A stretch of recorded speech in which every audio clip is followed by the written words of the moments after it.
Liewe vriende, dis 'n wonderlike voorreg om weer saam met u te kan wees en om rondom die woord van die Here saam met u te kan kuier. En ons is so dankbaar vir die Here, vir die geleentheid. Ons is dankbaar vir die bediening van Kruiskyk en hoe dat die Here dit gebruik en dat ons as gemeentes die voorreg kan hê om hande te vat om die evangelie na ons mense toe uit te dra, reg oor ons land en selfs breër as dit. So dis 'n wonderlike voorreg en dis wonderlik dat u inskakel en dat u luister en deel word van hierdie familie en dat u ook hoor wat die Here vir u wil sê en hoe dat die Here aan u dink en hoe dat die Here ook vir u wil bemoedig. So dis vir my 'n wonderlike voorreg om hier saam met u te kan wees en mag die Here dan ook die volgende paar minute wat ons met mekaar is, mag die Here dit seën, mag hy dit gebruik en mag u elkeen ook daar waar u is en waar u ingeskakel is, mag u ook net daar bewus word van die Here se teenwoordigheid en van sy liefde vir u. Kom ons bid saam.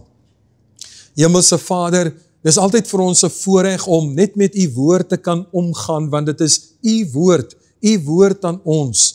En daarom, Here, sê ons dankie vir die voorregte wat ons het, ook hier in ons land spesifiek, dat ons vrylik met die woord kan omgaan, dat ons, Here, soveel kan preek as wat ons wil, dat ons soveel kan kerk hou as wat ons wil, ons kan soveel bid as wat ons wil. Here, en al wat ek kan bid en vra in hierdie dag is dat u ons sal help om van hierdie voorregte gebruik te maak.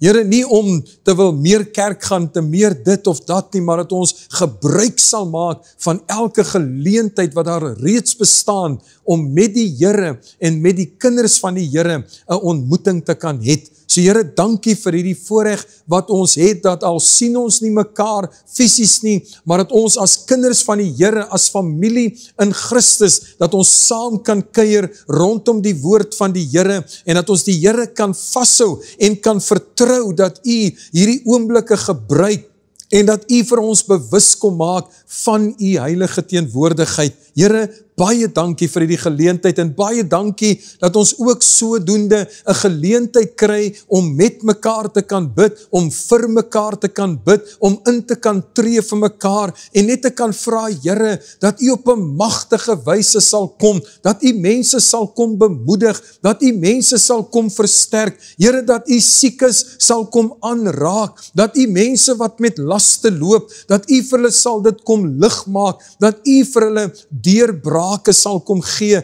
Here, want u weet wat in elkeen van ons se lewens aan die gebeur is en aan die gang is, u weet waardeur elkeen gaan, ja Here, u ken elkeen se vreugdes ook, en ons bid in hierdie dag, dat u Here by elkeen sal kom stilstaan, en dat hulle bewus sal wees daarvan, dat die Here is nou hier by my, en die Here wil met my praat, en die Here wil vir my kom aanraak, en die Here wil vir my kom bemoedig. Here, seën hierdie geleentheid saam asseblief. Ons bid vir huwelike in hierdie oomblikke, ons wil bid en vra, daar waar die huwelike is, wat nou swaar kry, wat onderdruk, Here, is, dan bid ons ook daar die genade van die Here af. Ons bid vir u goddelike ingryping, Here, dat man en vrou sal raak sien, dat die Here is die antwoord, die Here is die antwoord op al ons vrae, en as ons dan praat van probleme, die Here is die antwoord op al ons probleme ook. So ons bid vir paartjies, dat u vir hulle sal help, dat hulle sal besef, die Here wil hulle help, die Here wil vir hulle herstel en gesond maak weer,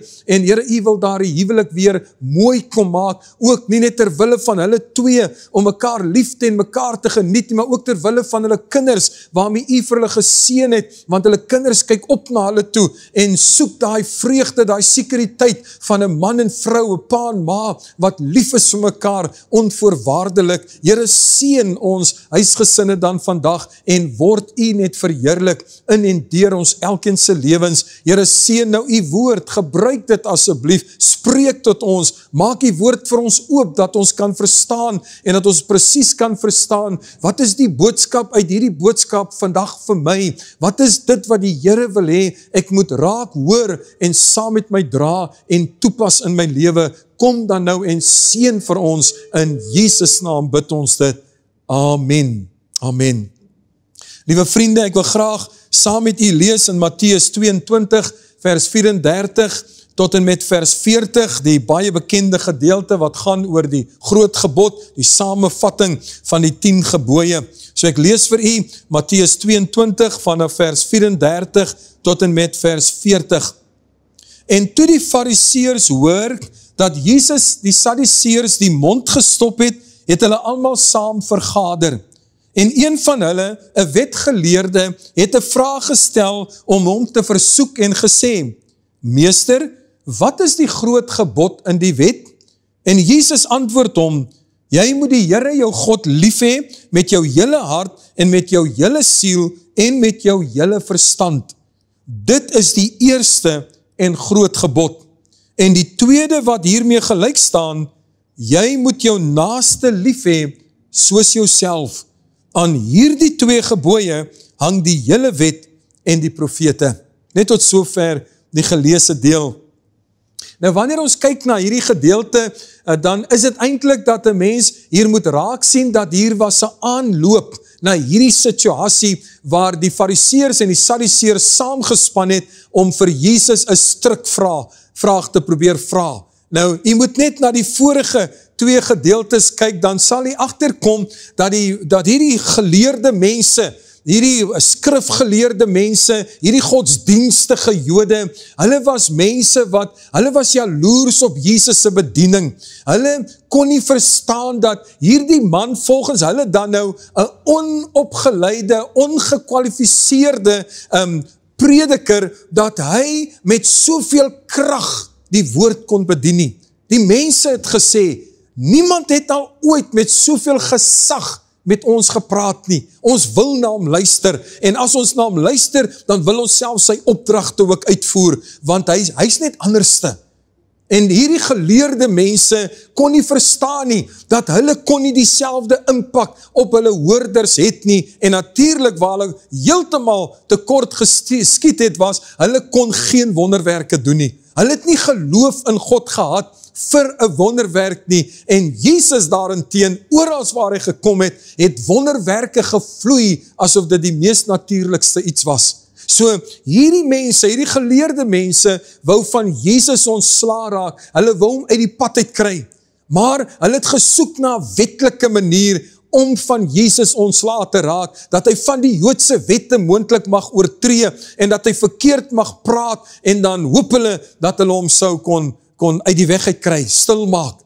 Nou, wat ons ook moet verstaan, is dat die Fariseërs en die Sadduseërs het ook nie met mekaar oor die weg gekom nie, soos dit nou maar vandag ook is, dat mense om rede van godsdienstige oortuiginge, dat hulle verskil van mekaar en eintlik teenoor mekaar staan, en tog wil hulle sê ons dien dieselfde Here. So die Fariseërs en die Sadduseërs het so van mekaar verskil, dat hulle nie langs een vuur gesit het nie, hulle was eintlik soos vyande van mekaar. Die groot punt waaroor hulle verskil het was, dat die Fariseërs het geglo in die opstanding, hulle het geglo dat daar is 'n lewe na die dood, terwyl die Sadduseërs glad nie geglo het in 'n opstanding nie. Vir hulle was dit eintlik 'n baie lagwekkende aspek, en as gevolg daarvan het hierdie 2 groepe nie saam kon gesels nie. So as ons nou kyk na die vorige 2 gesprekke, wat hierdie gesprek vooraf gaan, dan sien ons eerstens, dat daar vanaf vers 15, dat die Fariseërs kom na Jesus toe, en hulle vra vir hom 'n vraag oor die belasting. Hulle vra vir hom, is dit geoorloof, is dit reg, dat ons aan die keiser moet belasting betaal? En dan vra Jesus vir hulle, gee vir my, of bring vir my 'n muntstuk. Hulle bring 'n muntstuk, en Jesus vra vir hulle, nou wie se hoof, wie se kop is op hierdie muntstuk? En hulle sê die keiser se. En dan sê Jesus vir hulle, nou reg dan, gee dan aan die keiser wat hom toekom, maar gee ook aan God wat vir hom toekom. En dan is hulle nou uitoorlê, hulle kon nie iets in die antwoord vind, wat 'n strik kon wees nie. En so, na hulle nou probeer het en uitoorlê was, toe kom die Sadduseërs, die mense wat nie glo in die opstanding nie, en soos ek sê, hulle vat dit eintlik ligtelik op, is asof het vir hulle 'n grap gedagte is, dat daar 'n opstanding kan wees, dat daar lewe na die dood kan wees, en hulle kom na Jesus toe, en hulle vertel nou vir Jesus 'n verhaal. Hulle sê, Here, u glo ons nou in die opstanding, maar sê nou net vir ons, daar was 'n vroutjie Sy was getroud met 'n man en toe het hulle gesterwe sonder om kinders te hê en toe moes sy broer nou mos met haar trou. En dan sê die Here, ja, dit is hoe dit is. En toe sê hulle, Here, maar hierdie vrou het nou met 7 broers getrou. En nie een van hulle het kinders vir haar opgelewer nie. En nou as daar 'n opstanding is, wiese vrou gaan sy nou eendag wees daar aan die hemel? En toe sê Jesus vir hulle, julle dwaal. Julle dwaal omdat julle nie die skrifte ken nie, julle dwaal omdat julle ook nie die krag van God ken nie. Julle dwaal omdat julle nie God se wil verstaan nie.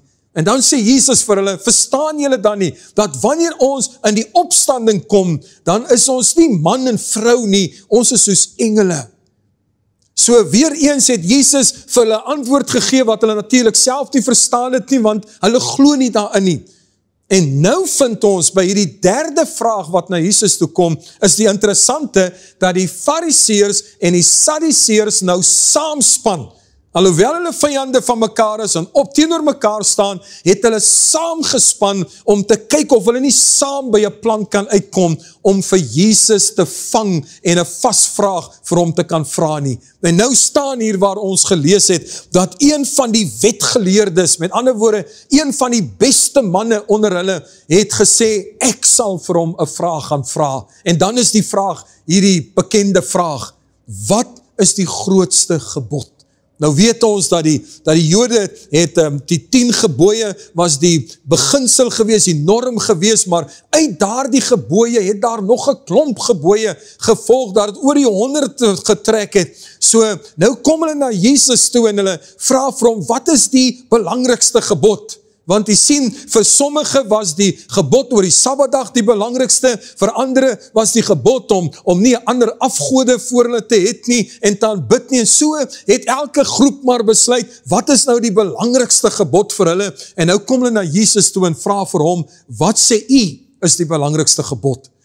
En dan hoor ons hierdie pragtige antwoord, jy moet die Here jou God lief hê, met jou hele hart, met jou hele siel, met jou hele verstand, met al jou kragte. En dan, wat hierin gelyk is jy moet jou naaste lief hê soos jouself.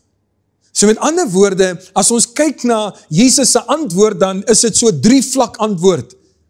En dit is dat, jy moet God lief hê, jy moet jou naaste lief hê, en natuurlik moet jy jouself lief hê. En weet jy, dit is waar baie keer die grootste fout inkom. Want ons as mens vat hom van onder af op. Ons as mens wil graag self eerste liefgehê wees.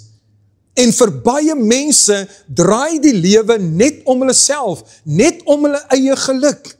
As jy hom nie kan gelukkig maak nie, dan wil hy nie eens jou vriend wees nie. As jy nie vir hom eerste kan stel nie, dan wil hy nie in 'n verhoudingsvriendskap met jou wees nie, want dit is amper asof hy wil sê, dit beteken vir my niks, daar's geen voordeel vir my in nie. En liewe vriende, dit is 'n reuse fout wat 'n mens natuurlik maak wanneer jy dink jy's die belangrikste persoon op hierdie planeet en niemand anders is belangriker as jy nie. Die lewe draai net om jouself, die lewe draai net om jou huisgesin, die lewe draai net om jou besittings, die lewe draai net om jou werk moontlik. Alles waar jy by betrokke is, dit is die belangrikste. Jesus sê nee, die orde is verkeerd. Dit begin by 'n liefde vir God. Het God lief. Van die mooiste verse in die Bybel is waar die vraag gevra word, of eintlik die stelling gemaak word, waar God deur sy profete en mense praat, waar hy sê, wat anderste vra die Here van jou, as maar net, dat jy hom sal lief hê. Eenvoudig, het God lief. Plaas hom eerste. Het hom lief, want hy het jou eerste lief gehad. God is liefde. Ek sê baie keer sommer net, hy het nie liefde nie. Hy gee nie net liefde nie. Sy hele bestaan is liefde. So, nou kan ek seker maar die vraag vra, het u God lief? En ek weet, daar is bitter min mense wat vir my sal sê, ag nee, wat vergeet van God, ek wil niks met hom te doen nie. Daar is sulke mense ongelukkig, maar dit is in die minderheid. Maar die situasie is, dat dan selfs die mense, die baie mense wat sê, natuurlijk het ek God lief, hoe kan jy nie God lief hê nie? Dat wanneer jy na daardie persoon se lewe kyk, dan sien jy ongelukkig nie die liefde vir God na vore kom nie. Daardie persoon wil ook dikwels vir God misbruik, vir sy eie voordeel. Sy liefde vir God gaan daaroor, Here, wat kan U vir my doen? Hoe kan U my help?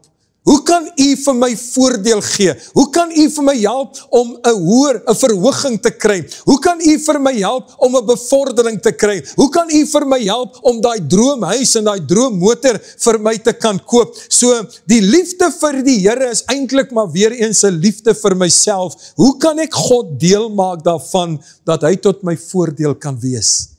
Nee, Jesus sê, as jy die Here wil lief hê, en jy moet hom lief hê, dan is dit met jou hele hart, nie gedeeltelik nie, jou hele siel, al jou kragte, met ander woorde, elke facet van jou lewe, moet hinker na God, moet verlang na God, moet begeer na hom, jou lewe moet om God draai, hy moet die oorsprong van jou lewe wees, met jou emosies, met jou wil, met jou alles, moet jy die Here aanhang, en moet jy hom lief hê.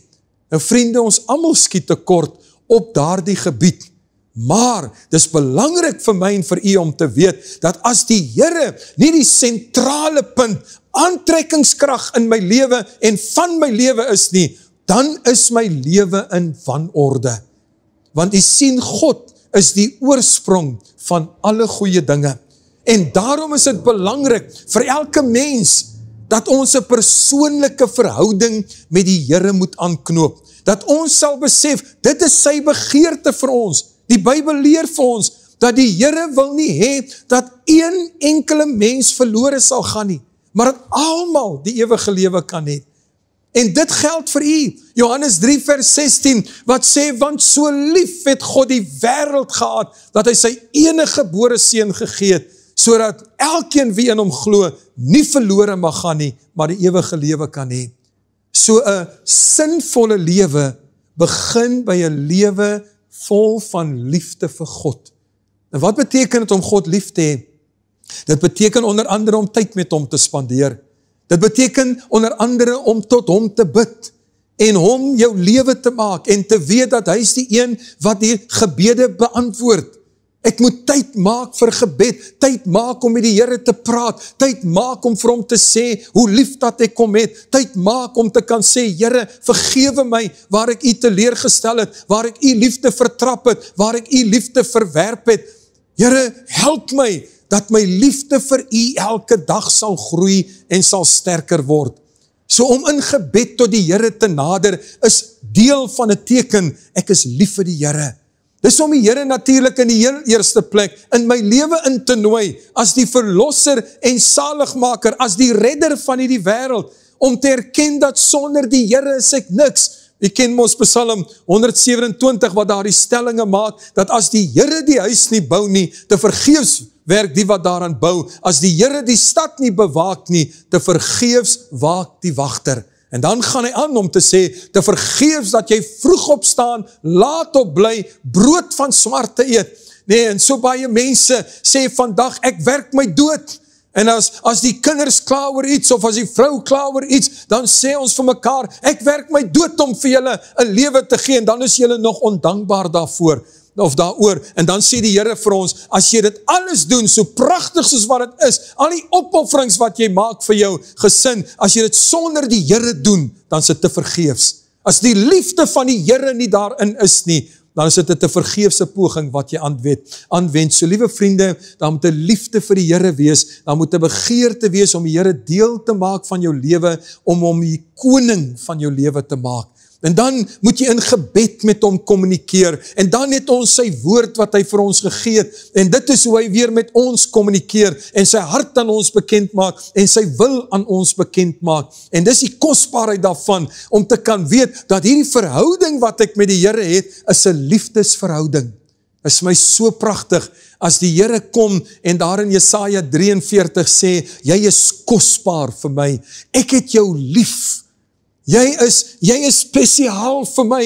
Ek is so lief vir jou, dat as jy deur die water gaan, as jy deur die vuur gaan, as jy deur beproewinge gaan, dan is ek met jou. Ek is by jou in dit alles, want ek het jou lief. Jy's kostelik vir my. So, 'n verhouding met die Here is 'n liefdesverhouding, en daarom spandeer ek tyd met sy woord, sodat ek ook kan hoor, wat wil hy vir my sê, wat is dit die rigting wat hy vir my in my lewe wil gee. En natuurlik, liewe vriende, as ek lief is vir die Here, behoort ek lief te wees vir die huis van die Here ook. So jy sien, alles begin by God. En dan sê Jesus, maar jy moet ook jou naaste lief hê. En vriende, dit is so belangrik, ons weet dat selfs in die Bybel het hulle vir Jesus gevra, nou wie is my naaste? Die antwoord is eintlik baie eenvoudig, hy wat nou by jou is jou naaste. En môre is dit jou buurman, dan is hy jou naaste. En oormôre is dit 'n familielid saam met wie hy is, dan is hy jou naaste. Jou naaste is die persoon wat fisies daar die naaste aan jou is. En as die Here dit op jou hart lê dat jy daardie persoon kan help, dan help jy daardie persoon. Maar die belangrikste is om liefde vir daardie persoon te gee, want ek kan vir iemand die helfte van my besittings gee, sonder dat daar liefde in my hart vir so 'n persoon is. Ek kan vir die behoeftige kos gee, sonder dat ek dit met liefde doen.